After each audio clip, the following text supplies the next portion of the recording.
Oh, it's still very dark. Well, not very dark, but it's too dark to record of this video now. Yesterday I told you I believe in you, and I do. I really, really do. And today I want to just tell you how, because I got a message this morning saying, I'm sorry that I told you that I don't believe in you. Or I told you it's hard and it's going to be hard and you can't do it. And I wrote back, my answer was, well, I don't even know you. Why the fuck should I care? Anyway, it's not about me. It's about all of us and how Trick 77. Let's call it Trick 77.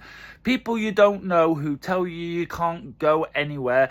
They're just telling you because they want. I don't know why they're doing it. They've got a problem with themselves most of the time. So don't let anybody tell you anything unless it's a universal law. Yeah? The universal laws we've got to abide. Well, we should. If you don't, then it's karma, baby.